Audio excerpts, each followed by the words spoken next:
evening and welcome to Story Hour. This is the last night of Spooky Month, the best month of the year. I am Laura Blackwell. My co-host, the marvelous Daniel Marcus, started Story Hour over 5 years ago in the throes of the pandemic, just to keep everybody connected during that awful time. As we've moved through different throes of different awful times, we've kept coming back pretty much every Wednesday because, what's a better way to spend Wednesday than listening to some stories? As always, we have two fantastic writers reading their fantastic stories. We are really, really excited to tonight be closing down Spooky Month with the wonderful E.C. Dorgan and perennial favorite M Belanger. If you are here on Zoom, feel free to chime in on the text chat. That's where we get, chatty in text form. If you are watching on YouTube now or later, thank you so much. Welcome. Feel free to leave us a comment. And if not, enjoy stories without any social pressures whatsoever. So let's dive into this because I just can't wait. Our first reader tonight is E.C. Dorgan. E.C. Dorgan writes weird fiction and horror stories on treaty and territory near Edmonton, Canada. Her short fiction appears in publications such as The Dark, Cosmic Horror Monthly, Uncharted, Augur, and Afterlives, the year's best death fiction. In 2025, she received the Alberta Literary Award for short story. She is a member of the Métis Nation of Alberta. EC, welcome to Story Hour. Thanks. Am I good to go? Please tell us if there's anything that sensitive souls may need to be aware of, but then just launch. Great. So thank you for the opportunity to be here tonight. So I'm going to be reading my story, Prairie Teeth, which was first published in Northern Nights, which was an anthology of Canadian speculative fiction edited by Michael Kelly. And the story was most recently reprinted by The Dark magazine just this September. And by way of content warning, the story contains body horror. So here goes. Prairie Teeth. She looks out the window and wants so badly to see a picture-perfect town in New England, like in her paperbacks. When the leaves on the trees are golden and red, and it's the week before Halloween. She imagines she's a heroine in one of the stories. They're all the same, a young woman on the verge of discovering her powers, on the cusp of something. But outside is reality, a Canadian prairie blight, scrubby long grass, weeds, dried out wild rose stems. The horizon is all refineries, obscured by wildfire smoke. And beside her window, a farmer's field in fallow, a wooden fence and a rotting cross in its center, barbed wire all around, and a sign reading, "No trespassing." The truth is, she hates it. There are no would-be heroines coming of age on this barren prairie. She's a spinster. She went gray in her 20s, hit menopause in her 40s, lived too fast and too hard. She's no one's fated love. And this isn't New England. Here trains scream into the night and vomit black crude into not so pristine earth. The farmers carry long guns. Still, she tries. She stands at the mirror and pretends she used to be pretty. She lives vicariously through her paperbacks. Some nights, when she's lying in bed, she imagines a future that's different. The week before Halloween, she opens her door and stands at the threshold, taking in the morning dark sky and the frost-burned grass. She watches her breath, and cold burrows into her spine. She tries to work. Her job is with the county. She sits at her kitchen table and answers questions by email about building permits. No one talks to her. Her mind wanders. Every week she reads a new paperback about a young woman in New England who comes into her power, usually a latent witch. She orders new books every week. The plot's never different. They'll never stop printing them. She doesn't think about how the book heroines are so much younger than her. She imagines her skin is soft like theirs, that her eyes aren't so shadowed, that she doesn't have an alcoholic's nose. She doesn't know how she ended up alone, why she never found her soulmate. In high school, she had friends. She doesn't understand what happened. It's like she missed some essential guide to life. The day before Halloween, the temperature drops. She goes for a walk, and her feet crunch through thin, dry snow. She stares at the field. It'll all be canola in the summer. Her grandma told her it used to be different. She said this place was a home.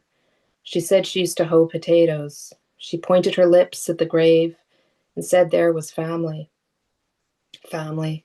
She can't imagine it. She misses her grandma. Her parents and her cousins used to live here. They moved to the city and to the coast, gave up on this prairie, got sick of that strutting farmer and renting. She still doesn't understand how the farmer owns everything. She walks along the field. It's surrounded by wild rose. The dried stems and the leaves are crimson. She takes off her gloves and brushes off her fingers. The thorns prick, but not enough, so she stops and grips the stems. Still doesn't feel anything. She eats pumpkin pie in the dark, looks up her old high school friends and lurks on their social media. They stayed in touch until their mid-30s. After that, it got awkward. Her friends have kids and perfect partners. They're renovating their kitchens for the third time. Outside, coyotes yip, and she envies that they have each other. On Halloween, she wears a sweater she bought online from Etsy. There's a ghost on the front and a pumpkin on the back. It itches. She puts on music and waits for visitors. She does this every year. She still has hope, though she knows by now not to buy candy. It's after 9 and she's about to start her latest paperback when something outside rustles. She pauses her music. Nothing. And then, something she's never heard in all her Halloweens. A thud on the door. Once. Twice. A voice calls out, "Trick or treat." Her heart races. Could it be? She almost doesn't dare think it. She knows this moment from her books, the bated breath before everything changes. Something in her gut surges. Hunger, fear, and hope. All of her hairs are standing. The nape of her neck is cold. She pushes down her screaming instincts and walks to the door. The world tilts when she opens it. Her first thought, a vampire. He says, "Can I come in?" She can't speak. He tips his hat. He's wearing jeans and a lumberjack coat, gloves and a belt buckle to go with his cowboy hat, boots with spurs. She steps backwards. When he raises his eyes, the room shifts a second time. She reaches to the wall for balance. Those eyes. For a moment, she can't place it, but her gut knows. There's a funny taste on her tongue, an old memory in her bones and in her teeth. She grew up hearing stories about this one, winter stories told on cold, clear nights. This is no vampire. This is something worse. There are no mail-order paperbacks written about this handsome stranger. She holds her breath. He walks over to the kitchen table and plonks into a chair, puts his boots on the table like he owns it. The house shudders. Her pulse jitters. The thorns in her hands are prickling. She doesn't know what to do. She's not used to feeling alive like this. He looks at her and his eyes shimmer. She breaks out in a sweat. He half smiles and pulls out a pipe. Coffee? She feels like a fool but can't help it. It's her upbringing. He smiles like he knows it. "I'll take a light." His voice is like a cat. She fumbles, looking for matches. Sweat runs down her cheeks. He lights the pipe like a showman. She watches him smoke. On the surface, he's handsome. Not so young as those actors on TV. He could be her age, or older. He has a dimple in his chin. His hair is pitch. But those eyes, they're black iridescent. When the light hits them, they shine oily green like crude or spoiled meat. She keeps her voice steady. What brings you to the prairie? He grins. Even the pipe smoke has a sheen. I never left. He takes his boots down from the table. The heel spurs leave a dent. She watches rapt while he rises. He walks to the door, and his Stetson brushes the ceiling. He didn't seem so tall when he entered. Thanks for the light. She doubles over coughing when he leaves. She's used to wildfires and smelling the refinery, but this oily smoke is something different. She stands in the doorway catching her breath, and the night's cold climbs up her back. She spends the winter making ketchup and beet pickles, working remotely from her kitchen, answering emails about building permits. It bores her. She reads her books, stares out her window. Some days the sun is so bright on the snow she can't look at it. When spring comes, she cleans out her cupboards and plants potatoes. She barely sleeps the whole month of June, the nights are so short. The coyotes barely sleep either. Before she knows it, it's summer, and the land is bursting with wild rose blooms. It's blooming with wildfire, too. Some days the smoke is so thick she can't see the cross in the field. She keeps her air purifier on all the time. The canola crops are eye-breaking yellow. They're almost as tall as she is. One July day, the smoke is thinner. She stands in her doorway and slips off her shoes. She walks to a rose bush and lingers. She plucks a bloom and the thorns prick her fingers, but they only bleed a little bit. She walks to the barbed wire, pushes down her rising fear, and wishes she were brave like her book characters. She steps 1 foot over the fence, then the other. The earth is dry and compact. She skulks through the canola like a specter. When she reaches the wooden fence, she cowers. She's never felt so exposed. She imagines the farmer with his long gun watching her. She doesn't have the courage to go closer. She bends an arm over the fence to leave a rose, but flinches when she hears something. She looks over the shoulder for the farmer. The fear is too much. She tucks the rose into her pocket and scuttles away. Come Halloween, she waits in the kitchen for the devil. She keeps her music low so she'll hear his heavy knock. She's even bought a special sweater from Etsy that says ready for the devil. She grinds coffee, puts her air purifier on high, tries to read, but her heart races. She puts her book down, can't concentrate. At 10 to 9, she gets water for the kettle. She chooses a mug, pulls a chair to the front door and sits, unbreathing. Trains scream and coyotes yip, but she doesn't hear any rustling. She's still waiting when the sun rises. Her eyes have more bags and her cheeks are all shadow. She opens the door and stands at the threshold. The field is a frozen blight. There's another layer of barbed wire and a new sign reading, I shoot. She reads paperbacks until evening, doesn't eat, but something foul and acid rises inside her. She forces it down and gasps and gags. The vilest taste is truth.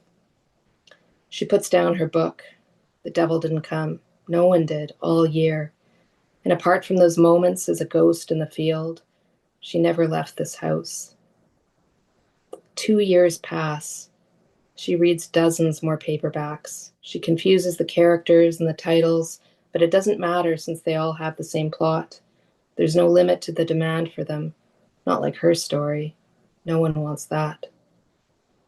When Halloween comes, she doesn't bother with an Etsy sweater. She keeps the air purifier off. She walks to the window and looks outside. The moon shines bright, and the field is cold and barren. She almost misses the knock. Her heart skips. She almost trips in her rush to the door. She opens it wide. He's still dressed like a lumberjack. He takes off his Stetson. About that coffee? It's only French press, but he takes it. He smokes his pipe and cracks his knuckles. Playing cards? Fiddle? She threw her cards out years ago, tired of playing alone, and she flunked out a violin in grade 3 for playing crooked. I have potatoes. Her cheeks burn when she says it. 2 years to think of something in this? Dice, then. He puffs an O and takes off a leather glove. He reaches into his maw while she watches, pulls his hand out and opens his palm. 2 dice. She thinks.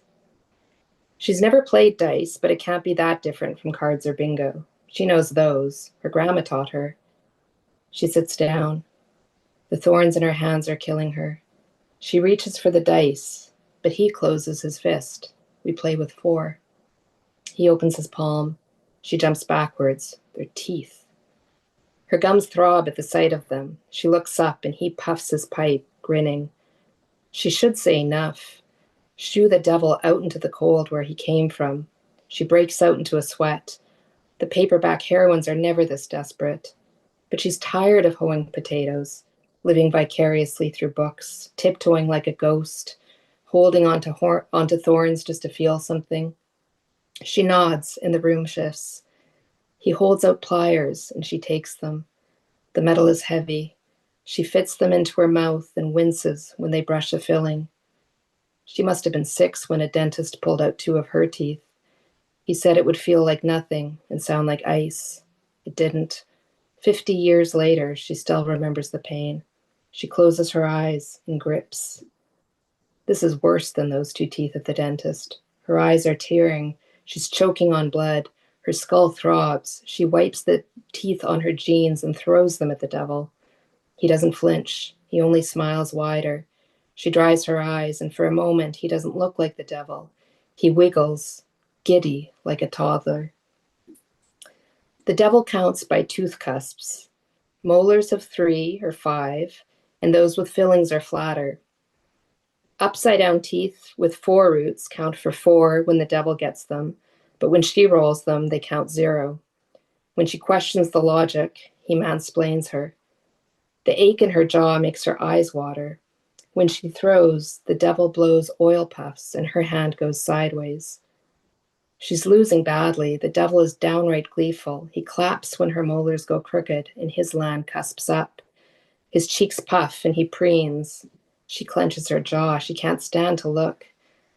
This is where, in her paperbacks, the heroines come into their power, when they realize they're stronger than they thought. But she's no heroine and she doesn't want him to leave. The room shifts and she grabs onto the table. He takes off his gloves and reaches into his mouth, slams his palm down hard on the table. I'll raise you 2. She leans forward, 2 incisors. The thorns in her fingers are tingling. Her face drips with sweat. She stands so fast, the teeth fall to the ground, and she rushes to the window to think. She feels him grinning behind her. Take your time. Time, that bastard. He knows she doesn't have it. She's not some 20-something beauty like in her books. She's past her youth. Menopause was years ago. There will be no renovating of this kitchen. The time she has left on this prairie will be alone and scared. It's futile. The devil's fixed the game and she knows it. But she can't let him leave. She hates herself for it. She walks back to the table. He holds out pliers. She shakes her head, puts her thorny fingers into her mouth and rips out 2 incisors. The room shakes. He grins. Sparks fly when he throws his teeth. She spits blood onto her palm and he lifts an eyebrow. She says, for luck. His eyes shine. They keep playing, upping their bets, adding teeth. She catches up to her earlier losses. For a moment, she's almost beating him. But he has bigger hands. Her palms can't hold all their teeth. The table is crimson. He collects the 16 teeth from the table. Then his oil eyes flash, rotten, eager. He rips out all 4 canines. She tastes bile, feels a chill at the base of her neck, runs her tongue along her few teeth remaining. His eyes flash and the room goes sideways. His mouth is so swollen, she can't tell if he's smiling or frowning. The heroines in her books have perfect smiles, perfect teeth. She forces down bile, but it rises up in her gullet. She should stop, keep the few teeth she has left, give up on the stream of change, of not being so lonely. Her eyes tear. She sees herself in 20 years, shivering in the kitchen, hiding from that farmer, surrounded by piles of paperbacks that will never stop being printed. Some things are worse than being toothless. She grabs the pliers out of his hand. Her canines pop when she pulls them. Blood splatters on the floor and on the ceiling. The devil claps. Let's play. He throws the teeth and they land cusps up. When she takes the dice, she can barely hold them. She throws and half her teeth fall to the floor, counting as zero. The rest land cusp down. The devil tisks. You know, we're not just playing for teeth. The pain in her mouth is inconsolable. She bends under the table to collect her teeth. Her fingers are so bloody she can't grip them. She can't see through the tears. Her mouth is a swollen mess. Her cheeks are all blood. The devil pushes his chair back from the table, holds his chest puffed, and prances around her kitchen like a rooster. When he catches her eye, he claps and clicks his spurs. He reminds her of the farmer, so certain of his space, moving like he owns it, like he's entitled to everything. Her fist tightens around her fallen teeth. She grits her few remaining ones. Years of bottled up bile rise up her esophagus. He dances around the kitchen, oblivious. She's spent, done with this solitude, this silence, living like a ghost, too scared to leave a rose for her own blood and kin. She's no paperback heroine. She doesn't even have teeth. All she has is her bitterness, honed sharp from years alone in the dark, fortified by hoeing potatoes. She turns to the devil, stares down those oil wells down to the bottom. You want to play more? He's in his seat before she stands. She reaches both hands into her mouth and rips out every last tooth. His eyes widen. She waits. He licks his lips and she doesn't blink. The room shifts. She claps when he puts his teeth down on the table. Though she's being honest, she doesn't give a damn about the game. She's sick of being cowed by men with hats who walk on this prairie like they own it. She throws the dice crooked, and the devil flinches. In the morning, her paperback can't hold her interest. She puts the book down and opens her front door, stands at the threshold and takes in the scene, the rose-killed field, the cross surrounded by signs, and on the horizon, refineries. Somewhere in the distance, a train screams. Coyotes are yipping, but they stop when they hear her. She walks out in bare feet. She feels the cold, but it's nothing. The icy field reflects the sun. It's early morning, but the sky is bright. Her feet are frozen by the time she reaches the farmer's field. She holds up her palms to the two wooden signs. There's still blood on her fingers from last night's tooth pulling. She runs her fingers along the cold wood, then curls her fingers around the sides and tears the signs down. Splinters dig into her skin and under her fingernails. Blood bursts from a grazed nail. She doesn't mind the pain. It feels liberating. She stomps down the barbed wire with her bare feet until it's only twisted metal. She walks to the grave. She'll take better care of it now. She won't be so scared. She touches the wooden cross. Family. Now that she's close to it, she doesn't feel so alone. She walks back to her house with a straight back and bleeding feet. The farmer, if he sees her, is too cowed to do anything. She doesn't know if the devil is out there somewhere on the horizon watching. Last night, she only saw the back of him, running toothless into the dark. It wasn't just his teeth. He was skunked, plain and simple, and a bad loser to boot. Her grandma hated a bad loser. She would have chased him out herself. The devil left his teeth in his Stetson. He was so much shorter on the way out. Her eyes still have bags and her hair isn't any darker. But still, she feels something in her that's new, not younger. She's not one of those paperback heroines. She's something more solid, substantial, like her plans. She'll be coming here more often now. In the spring, she'll plant potatoes. Come summer, she'll bring a rose. She likes the field without those signs, without the barbed wire. It could be a picture. She walks back to her house and stands in the doorway.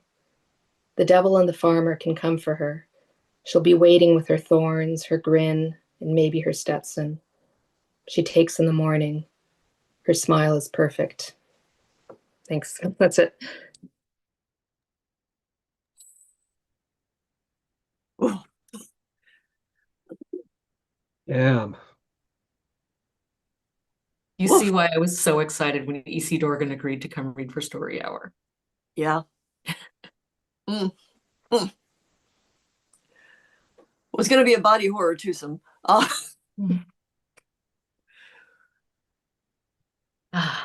love that story so much, and I would have been happy to hear any story you wanted to bring, EC, but having grown up on I guess technically it was the Great Northern Plains, but we always called it the Prairie myself, a bit south of you. Wow, the sense of place you bring in that story is perfect. And just that feeling of incredible aloneness you can feel in such an open place. Just an amazing story. The sense of character, the sense of place, and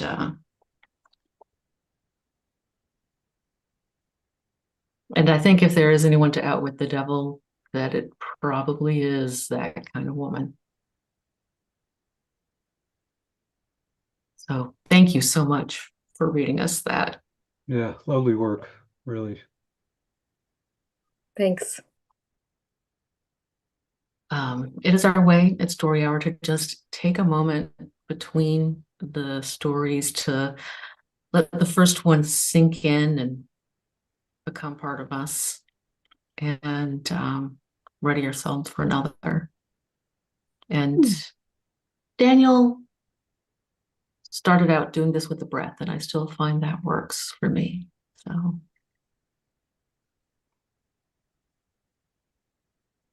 that was E.C. Dorgan, everybody. And next up, we have M Belanger.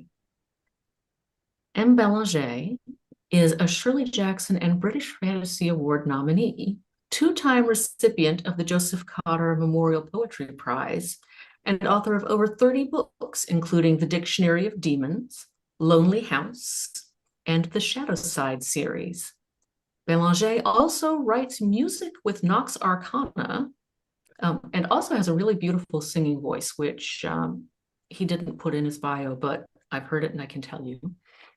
And designs TTRPGs through Dark Heart Games, one of which earned a Silver Emmy through its inclusion in the Level 1 anthology. Intersex, introverted, and feral, Belanger resides in a house filled with cats, books, and spirits in Northeast Ohio. Welcome back, M. Belanger. Thank you for having me again. This one is The Shape We Take, with a subtitle of Scenes from a Slow Invasion. Trigger warnings will include there is body horror and gore, child peril, and parasites. Stubbled stems of broken reeds scrape the bottom as Bernadette guides the skiff from shore. With her single oar, she shoves at the rocky shallows. Her young wrists tremble as she strains to push off into deeper waters. The human body she wears is tiny, but Bernadette is determined to complete this one chore Father entrusts to her. With a great rasp of hull against grit, the little boat finally shoots across the lake's mirrored surface, cutting through the mantle of early morning fog. Between her feet rests a stained and lumpy canvas sack. Its contents demand a covert disposal. Their refuge is so remote, it's unlikely anyone would find evidence of their harvests, but Father is adamant. Disperse the remnants for the fish to eat. Father has many rules for the family. Engage with no one. Take only what they need. Never propagate, and studiously avoid those that might hunt the family. Bernadette doesn't always agree. She rankles against the indolence of mere subsistence, the isolation. Why hide when they could take whatever they want and easily? But she is the smallest of the survivors, and in their family, her size determines the weight of her vote. If only she'd been swifter after the crash and taken Father for herself, or Roland, or even Joey. Their bodies are young too, but at least Father lets them go hunting. Any flesh, but this fragile, unfinished husk, with its feeble hands and brittle milk teeth. Bernadette curses her unfinished husk. Someday she'll have the strength to change, but for now, patience. She hates it. She freezes when she spots the Mountie. He's probably not looking for her, but she hunches flat and crushes the last handful from the sack in her tiny palm. A jagged spur of undigested bone jabs into the webbing between her thumb and forefinger. He's close to where she ties the skiff. She left nothing on that bank but a knot of rope and a listing muddy stake among the rushes. No chance he can trace her. Even so, her thoughts gallop through the stages of her trip. The hurried pre-dawn packing, the lonely hike down to the glacial lake. She's careful, always careful, walking trackless, turning at random, doubling back. No, she will not get caught, will not suffer that indignity. Then he turns and joins another uniformed person, a woman maybe. Hard to see at this distance. They leave. Bernadette remains motionless until the two are long out of sight, then cautiously lowers her fist beneath the surface. Clotted gristle and bone sieve between her fingers, taken by the chill currents. She will take a different way home. It will be longer, especially with her short stride, but she will not be the one to give their haven away. Sergeant Ann Chen gets the third call in as many weeks about a child alone in the wilderness. It's always the same, a young girl, maybe 6 or 7, filthy clothes, matted hair, fair-skinned, probably blonde. What she can't wrap her head around is how. Lake Athabasca is unforgiving, and it's been especially cruel this season. Half a dozen missing persons reports already, all adults, through hikers, backpackers, tourists, none with kids. And the search parties would have turned up something. A hoax, maybe? A really shitty one. The bitter truth is, a kid lost by herself in those mountains wouldn't last a night. Chewing on the clicky part of a pen, Sergeant Chen searches through social media, chasing viral trends. None of her co-workers at the park have heard of a creepypasta, but to her, that makes more sense than an actual flesh and blood 7-year-old surviving like some white Mowgli in the Canadian wilderness. Pages of nature photos and short vacation videos scroll by in a blur. A few posts about Sasquatch, one report of a lake monster, UFO encounters, at least 3 of which she knows were illegal drones, but then several mentions of the Banff Wild Girl. One hiker from Montana talks of a child walking along the river, far from any of the regular trails. She's gone before he calls out. A pair of friends from Mississauga post about a solitary girl slogging through snow above the tree line. They swear she left no tracks. A group from Long Island see a little girl scaling a sheer cliff. No parents, no gear. Like Spider-Man, they say, swear to Pizza Rat. Of course, the child's gone before they get their camera phones working. Mythical as Slenderman, Chen mutters. Someone's got a shitty new cryptid. But then there's a photo. A Vancouver family emerges from their tents in the gray hours of morning, 4 days into a hike through the backcountry, only to spy a lost child weaving through a stand of rushes on the other side of the lake. They spend a whole day searching for her, but all they find is a lone sneaker print, half erased in the mud. Rain washes it away before nightfall, but the mother provides 3 crisp photos of the print. If it's a hoax, this woman is not in on it. You can't fake such a wrenching mix of fear and protectiveness. She's clearly imagining what it would be like if it were her kid. And it's impossible, of course. Sasquatch makes more sense, but that mother's face cracks some load-bearing part of Chen's skepticism. She puts a call through to Paul Moran, the inspector in charge of the other missing persons cases. Hey, Paul, this is going to sound weird, but I think there's a kid out there, all on her own. She needs our help. A battered missing poster with an artist's rendition of a messy-haired girl, estimated 7 years of age, flutters outside a streaked window.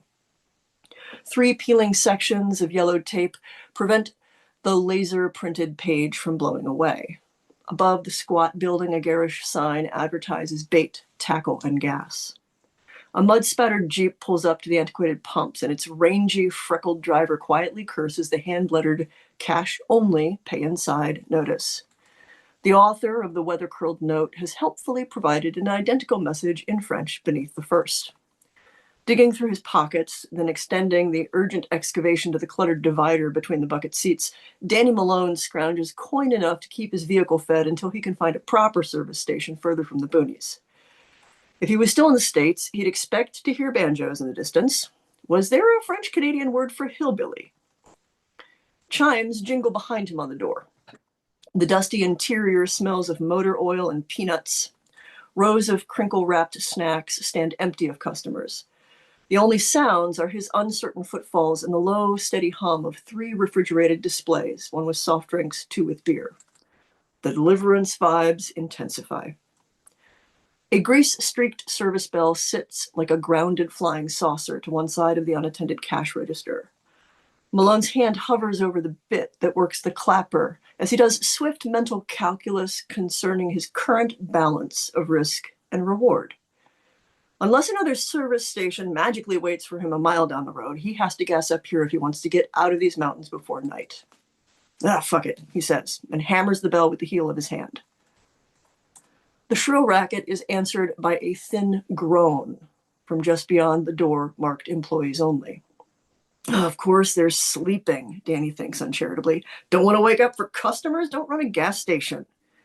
He pounds the bell again, inwardly cursing every wrong turn and failed GPS connection that brought him to this juncture. The groan escalates to a desolate, reedy wail, followed by a wet, heaving cough. From the atavistic cellars of his brain, a rarely heard voice clamors, "Death! This is death!" And Danny Malone pivots to flee. Sure, he's almost out of gas, and he's utterly unprepared to spend a night in the mountains, but he has seen enough zombie movies to know when to run like a scared little bitch.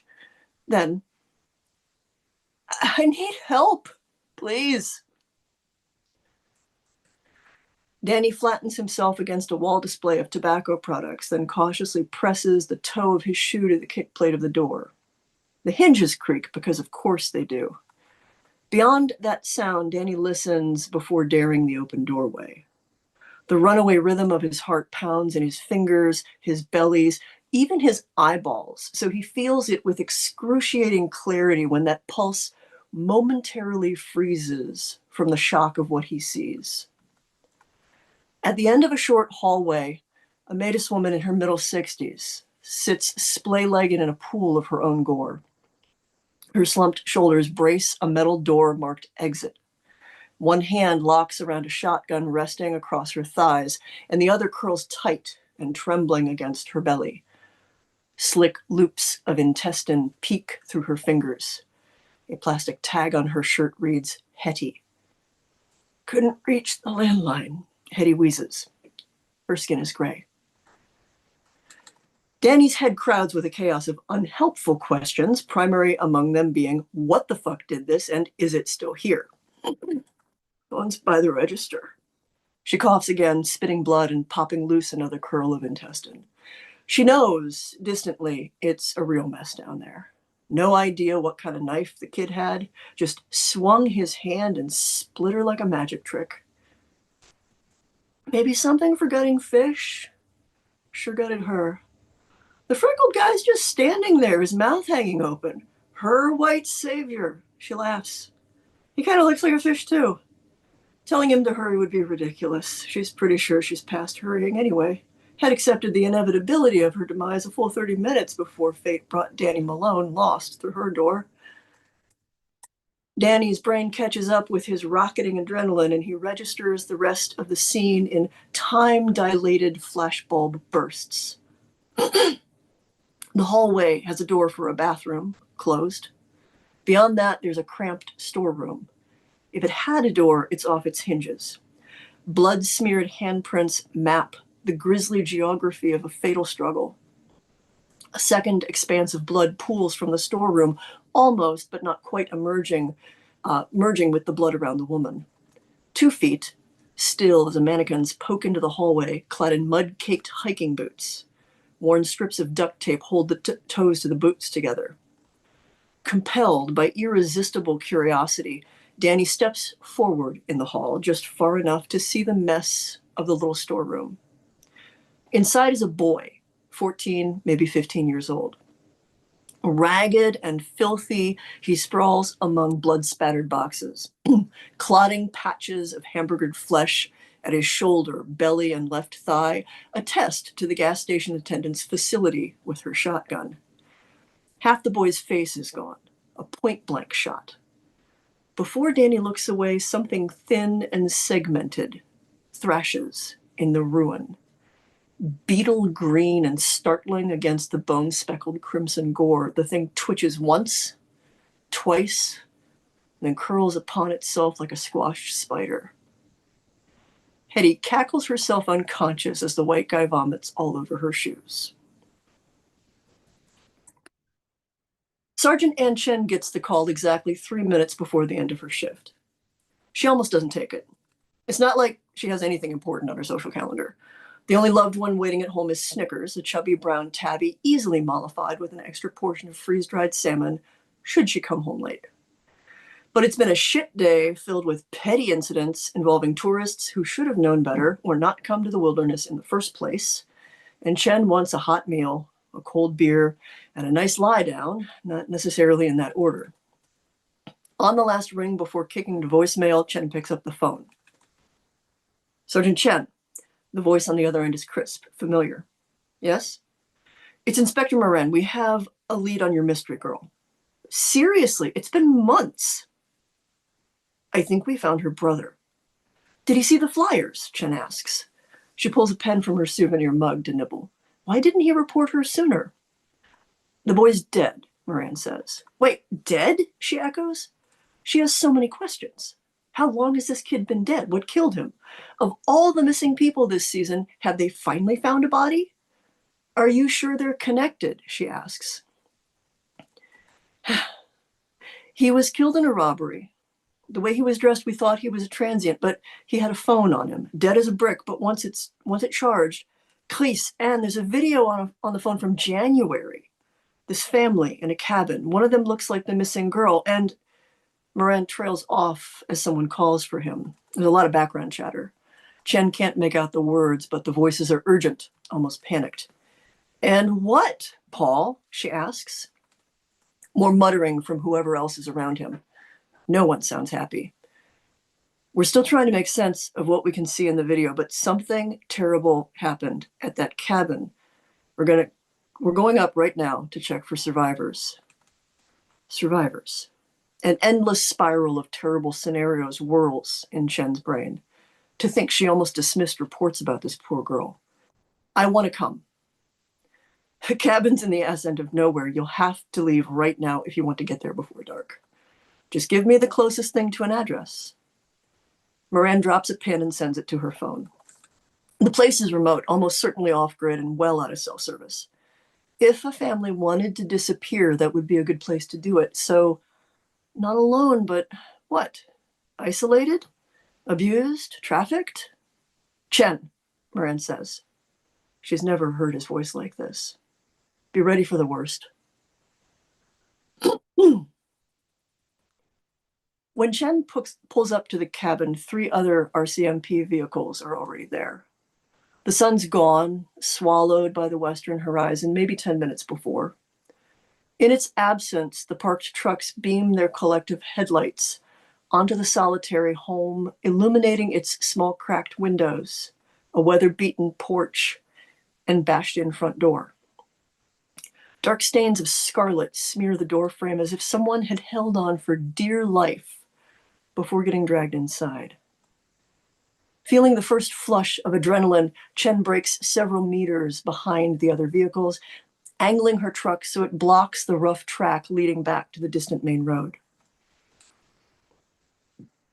Ahead of her, Inspector Moran and another Mountie crouch behind the open door of Moran's SUV. Moran's on the radio. He looks panicked. The other Mountie has her C7 aimed through the lowered window, covering Moran. 2 other Mounties crouch behind the open doors of a second vehicle. They have their weapons out and trained on the house. The third vehicle stands empty. The math's not right.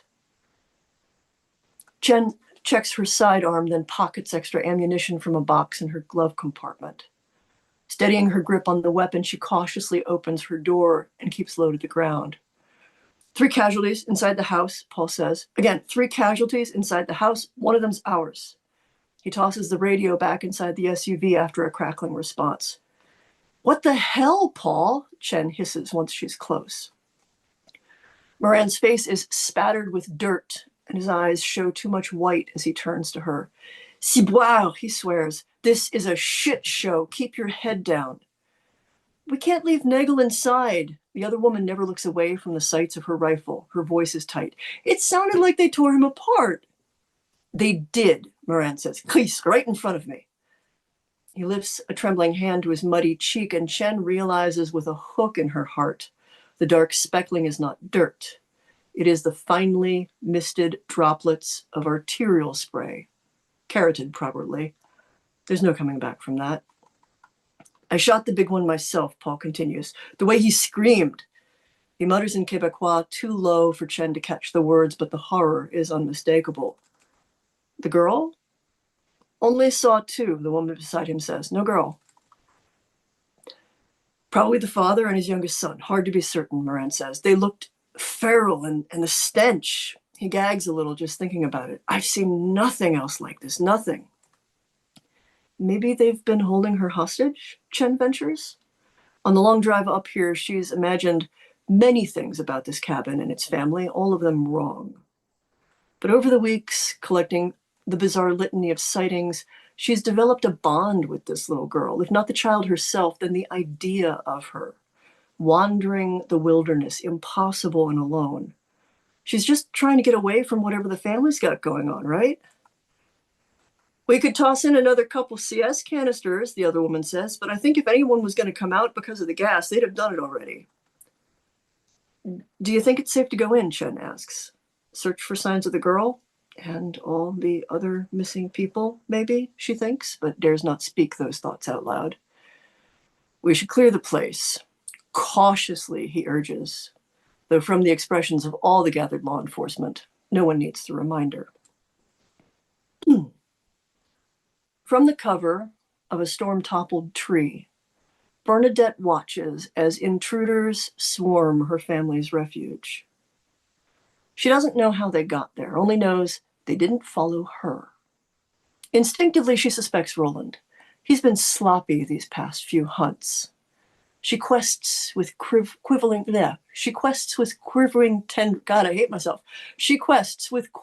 tendrils along the shared network of thoughts binding their hosts.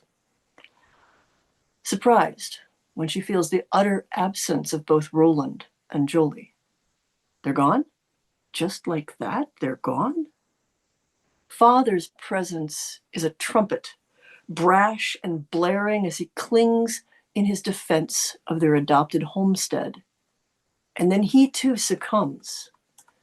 Because she's so close, because she is listening at the precise moment of his defeat, Bernadette experiences a symphonic agony of oil spill colors and marrow-quaking sound as the last quivering segments of Father decouple from his failing host and expire in the crushing atmosphere of this miserable alien world. Every melded neuron ignites and Bernadette feels herself begin to change. The sensation is alarming but not unfamiliar. Hers are a people of rapid adaptation, their mutagenic hormones triggered by extreme distress. This was how any of them survived the initial crash, their previous forms morphing as they dragged themselves toward the promise of safety, these warm, inviting hosts. A hot rivulet of water teeming with biological chemicals spills from her eyes. Tears. Immediately, Bernadette knows the word and all its connotations, knowledge arising from the same deep well of certainty by which she recalls life on a sweltering, distant planet of singing algae and roiling black-green clouds. The tears sting, but she lets the strange body water flow. Deep in her host, parts of herself pulse, swell, unfurl, triggered by the gutting realization that with Father's death, she, a creature meant to exist as part of a vast and networked collective, she is stranded and utterly alone. She will not be alone. Bernadette embraces the changes tremoring through her. This will break Father's rules, but Father no longer exists to enforce them. She is strong enough. Finally, she is strong enough. Sergeant Chen approaches, a handheld light guiding her progress through the deep shadows. Bernadette grips the textured bark of the fallen tree as the cellular storm rages within her. It hurts. Organs reconfigure, previously unknown abilities develop, and at the back of her throat, a wickedly pointed proboscis uncoils. 3 more steps and the light finds her. For the first time in such an encounter, Bernadette does not flee. And Chen discovers the girl almost by stepping on her. The sergeant's alone, all the other emergency personnel searching closer to the cabin, and the horrors spilled across its floor. The poor kid doesn't even move, just crouches, petrified in the beam of the flashlight, watery blue eyes pinholed in the sudden illumination. Just like the reports, the child is filthy, blonde hair matted with pine needles and twigs. Her clothes are rags stuck to her body with congealed sweat and rusty clots of blood. Hers or someone else's, it's impossible to tell. Hot tears cut 2 clean tracks through the months of dirt crusted on the little girl's face. Sergeant Chen mistakes them for tears of relief and feels a sympathetic burn prickling in her own eyes. This family of 4, whatever they were doing in that God's forsaken cabin, this girl was caught up with it. 8 months at least. Chen shrinks from the thought of what she must have endured in that time. Hey, she soothes. Hey, sweetie, it's okay. It's going to be okay. Chen takes a cautious step forward, afraid the child will bolt. Christ, the kid looks bad. Catatonic, maybe? It would be a blessing if she didn't understand what was happening here, disassociated from the whole entire ideal. Come here, Chen says, in the same lilting tone she uses to lure her cat. Slowly, she lays the flashlight on the ground, angling it toward the silent child. Come here, I can help you. The pulse song of her people, survival, thrums in every rapidly altering cell. Bernadette extends her arms to the kind-faced stranger so Chen can pull her close. She opens her mouth wide, wider. She knows what she must do.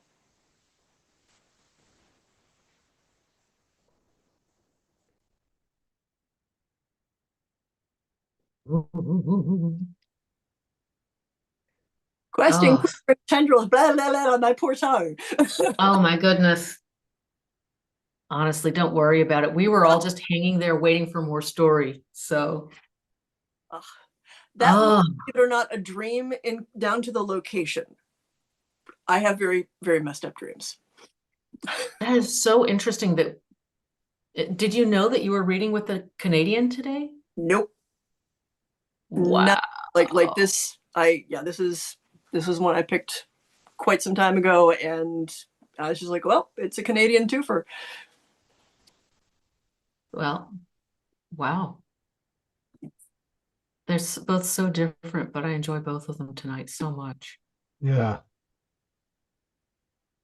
And Athabasca is beautiful and probably not at all seething with invading strange parasitic life forms. Hmm.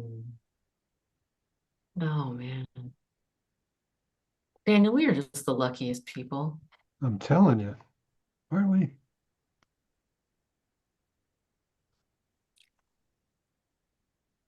I am so happy with how this spooky month has gone at Story Hour, and I am so ready for Halloween now. So this is fantastic.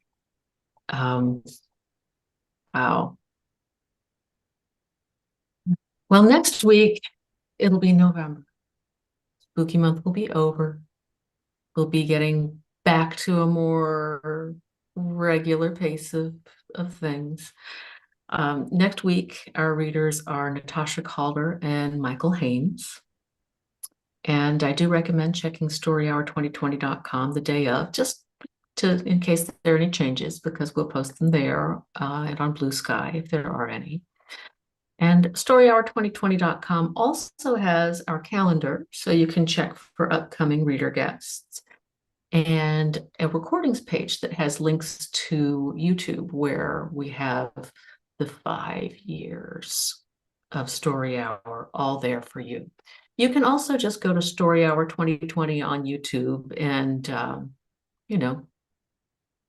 shop around in there. Pretty much every October is pretty spooky. We have playlists by year. Well, M Belanger and E.C. Dorgan, thank you so much for coming to end Spooky Month exactly the way we should. This was a fantastic evening of stories.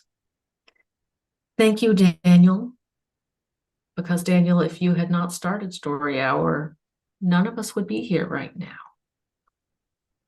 And I'd also like to thank all of you who are here in the audience now, all of you who are watching this at some future hour, because there's this funny little time travel. As long as you enjoy these same stories as read by their authors, we are all in the same story hour. Good night and happy Halloween.